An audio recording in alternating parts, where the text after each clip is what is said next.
So it's always been this battle about full range of motion, a half rep or full rep, but nobody ever questions, is the muscles being worked? Are the muscles being worked? Are they being worked to their fullest capability? That is so subjective. You have to have some type of hookups, electronic hookups, to really do some A/B testing on the efficiency of the muscles that are being recruited and worked. Welcome to the Success Fitness Podcast. I am your host, Christian Evans. This podcast is about improving our relationship with nutrition and exercise to achieve success in our fitness journey. And I'm going to help us do just that. But first, I need to ask you, are partial reps a waste of time? This was an article written by NASM titled, "Are Partial Reps a Waste of Time?" I'm going to give you my thoughts and my answers on this very question, but first, a word from our sponsors. Are you hungry but only have 30 minutes to meal prep?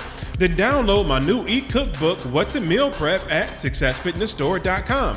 You will get 3 step-by-step written and visual recipes for one high-protein meal that's under 600 calories. I'll help you cook fresh salmon, steam fresh broccoli, and quinoa in under 30 minutes to help you stay on track of your fitness goals. So go to successfitnessstore.com to download your copy today.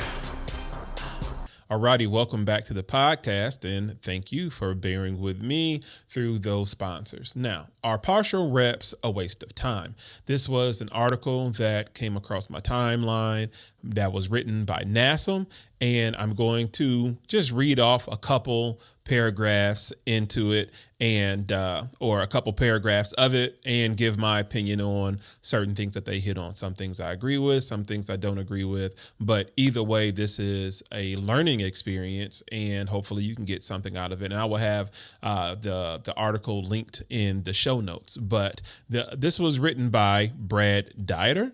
This is the author, so I'm just going to read a sentence or two off about this person's credentials. Brad Dieter is a trained exercise physiologist, molecular biologist, and biostatistician. He received his BA from Washington State University and a Master's of Science in Biomechanics at the University of Idaho and completed his PhD at the University of Idaho. So Brad Dieter is the author of this article, Are Partial Reps a Waste of Time? So I'm just going to just read off a couple paragraphs and chime in with my opinion on it. And I'm not going to read all of it. Last time I tried to do that, my contacts were in. So this is why you see the glasses, and excuse for the lights bouncing off of them. Right. So let's go into this first paragraph. And again, I'll have this article linked in the show notes, right? So what are partial reps?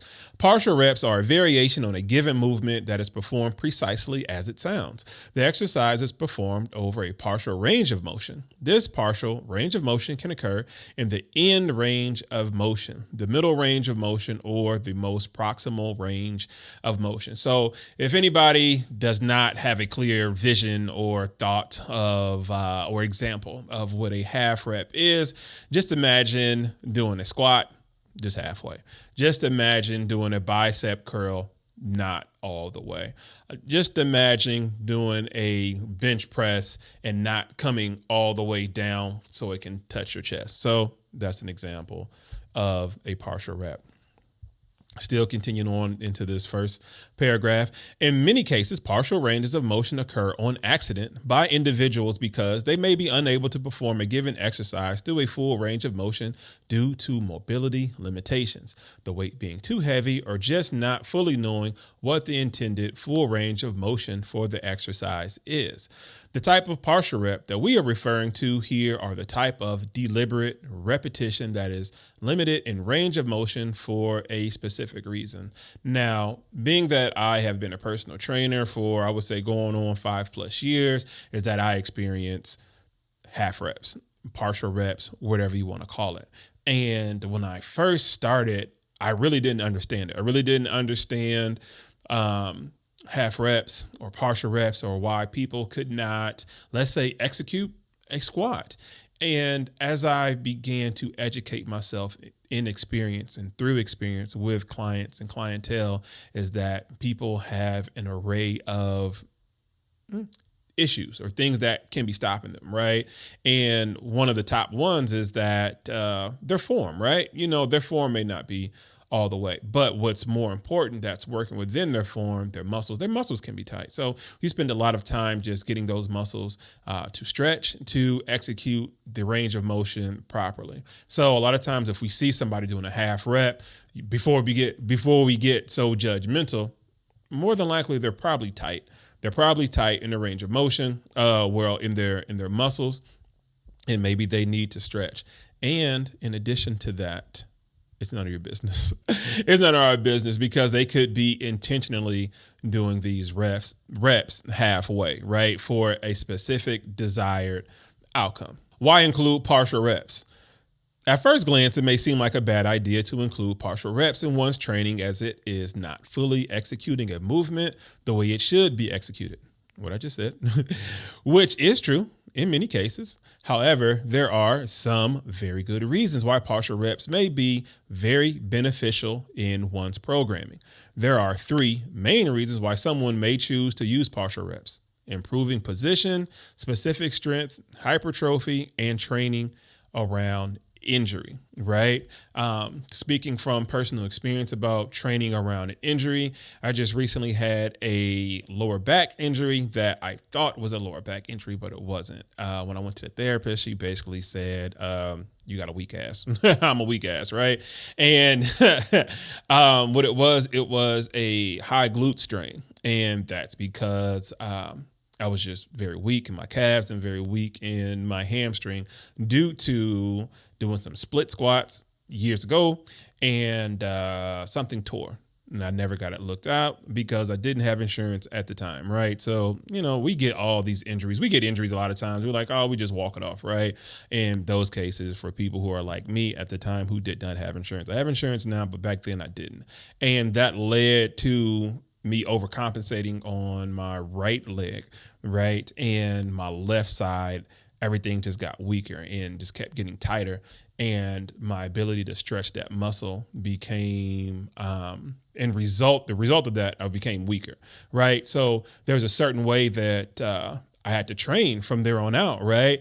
I couldn't do full range of motion exercises, but I could still do certain exercises, but they may not be full range of motion. So it kind of looked kind of dirty. It looked kind of grungy. It looked unorthodox, but I was working my muscles nonetheless. So again, when we see somebody working out and they may be doing a half rep here or there, there's a lot going on other than what we see or them just not, quote unquote, doing it right by our standards. Our standards is not their standards, and we do not know what they're going through, right? So going down to the last paragraph within this article, well, not in this article, but within this paragraph, right? He states, another use for partial reps is allowing individuals to train specific exercises or movement patterns while injured. Many times, musculoskeletal injuries have position-specific pain, discomfort, or weakness, and programming and exercise to avoid those positions can allow an individual to still train that movement pattern and those muscle groups without exacerbating an existing injury. Again, my experience with clients, a typical injury people have, or what's the word I'm looking for?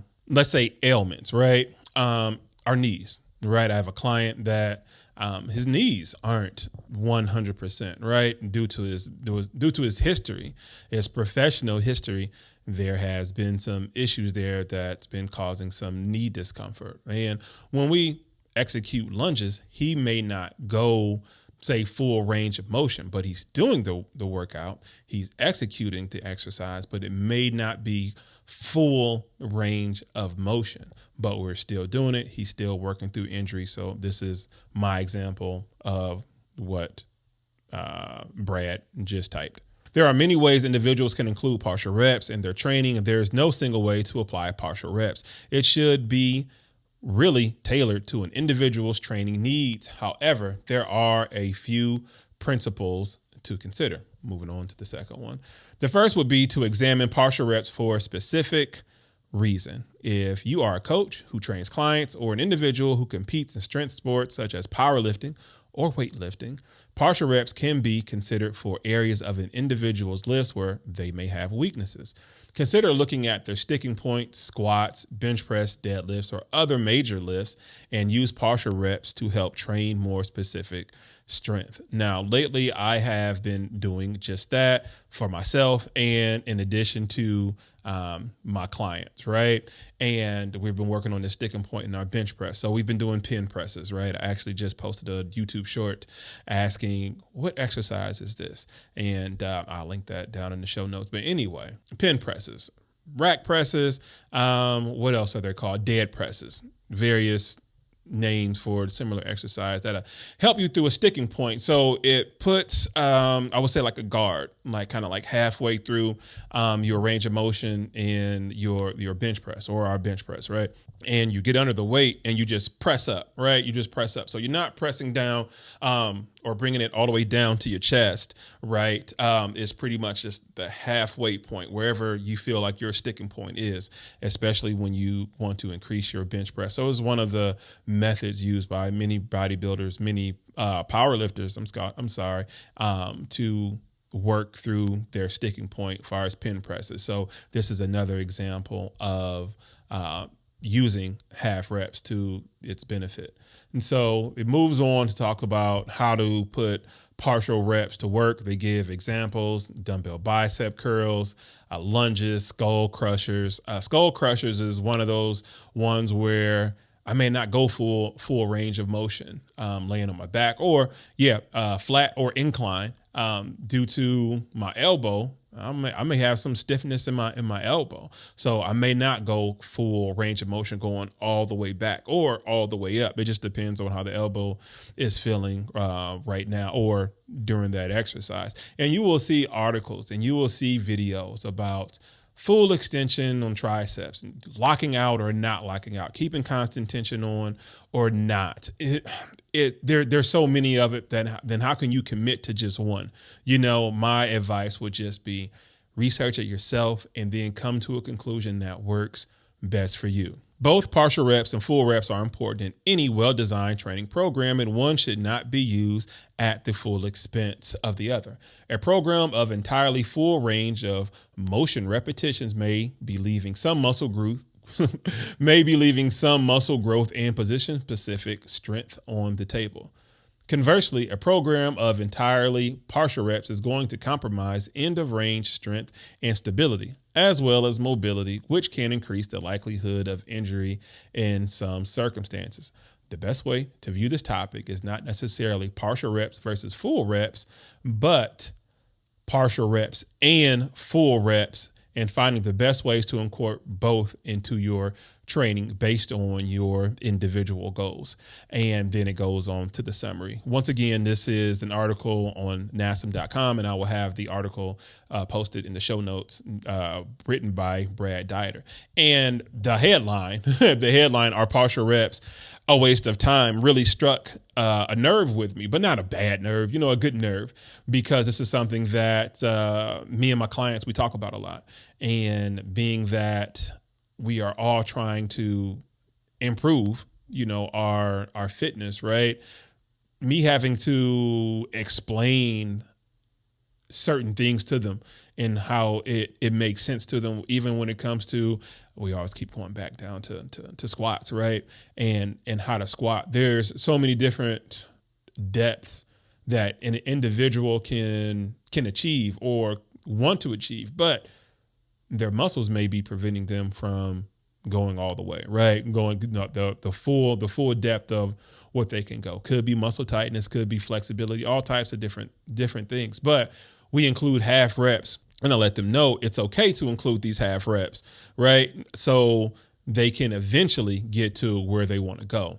Going back to the pin presses that I've been working on with my client to increase the bench press. And we've seen gains. We've seen gains after doing pin presses for weeks. This is one of the methods I use to increase my bench press over the year. So you're going back to the basics. This is some of the basics for me. Even when it comes to deadlifts, you got your traditional Romanian deadlifts, barbell deadlifts, or your traditional stiff leg deadlifts, right? And this is a high risk versus reward type of exercise. It's for who it's for, and it's not for who it's not. I particularly have been going more towards the rack pulls, right? So you got your above the knee rack pulls or below the knee rack pulls just for a little bit of extra stretch, right? But this keeps it safe. The same guards that I use for the pin presses or dead presses or lockouts, right? You pretty much set those up, put the bar right underneath, as far as the range right underneath your knee, and you're getting your traditional Romanian deadlift position, and you execute the movement. It reduces that motion to go all the way down to the ground when you don't really have to, because you're still able to work your glutes, work your hamstrings, as well as your calves and all the assistant muscles that are used for that exercise. So again, are partial reps a waste of time? No, they're not. If you are well-rounded in your education, in your experience, it's more experience than anything, because people can be educated all they want. They can be educated from a standpoint of just reading articles after article after article after article. But if they are not experiencing full reps or half reps, they may not know. And they just see somebody doing something and it's all, they're doing it wrong. They're doing it wrong. They're doing it wrong. One of my top videos on my YouTube channel is how to do perfect push-ups. I was doing perfect push-ups. Well, I received some perfect push-ups from Perfect Fitness. And I did this video probably about 6-7 years ago, right? 6 to 7 years ago. I still get comments to this very day about what I am doing right or what I'm doing wrong. It just amazes me that many people are looking for videos about push-ups. A lot of comments are, well, you're not going down all the way, right? And it's like the muscles are still being worked, right? And that's so subjective, because if I get a comment about, oh, you're not going down all the way, then I have another comment right underneath it correcting that person that he is, or what is the need to go down all the way according to that person's standard, right? So it's always been this battle about full range of motion, a half rep or full rep, but nobody ever questions, is the muscles being worked? Are the muscles being worked?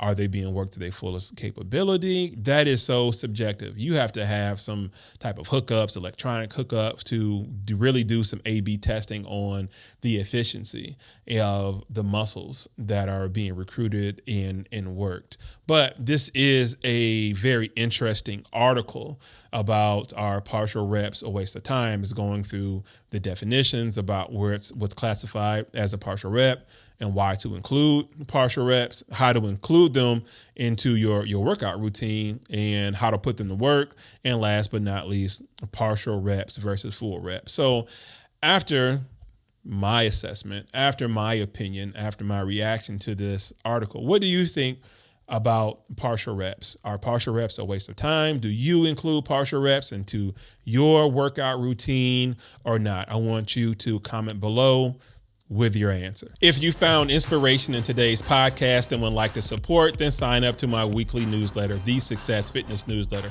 You will get weekly notifications when this podcast publishes every Sunday at 12 a.m. Central Standard Time, and 10% off your order at my merch store, successfitnessstore.com. Just click the link in my show notes. And this brings us to the end of another episode of the Success Fitness Podcast. Thank you for listening, and please like, share, comment, and subscribe to this video and to my channel. And if any situation is not making you stronger, simply chant more weight, more weight, more weight. Remember, #more weight. Peace out.